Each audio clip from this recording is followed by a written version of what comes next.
Hello and welcome back to my channel. In today's video I will show you how to use American Airlines miles. So let's get started. So first of all we'll see here.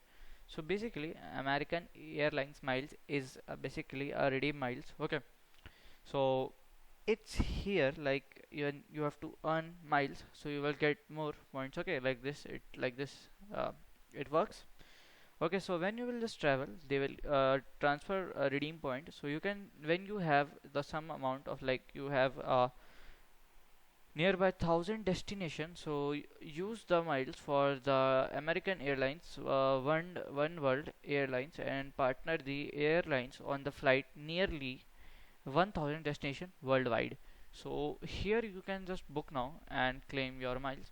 So basically to use the miles you have to have account in American Airlines, and you have to book your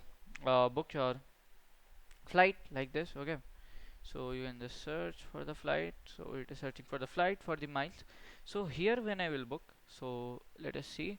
So it will be booked by my airlines miles. So here we can see, here I have required like 17,000 miles point. Okay, so to use that I will just click on here. Okay, so I will log in and continue. So I have to log in with the my account where my miles point has been saved. Okay, so you can directly use it. This is how we can just do it. So if you find this video helpful, make sure you like, subscribe and share the video. Thank you for watching.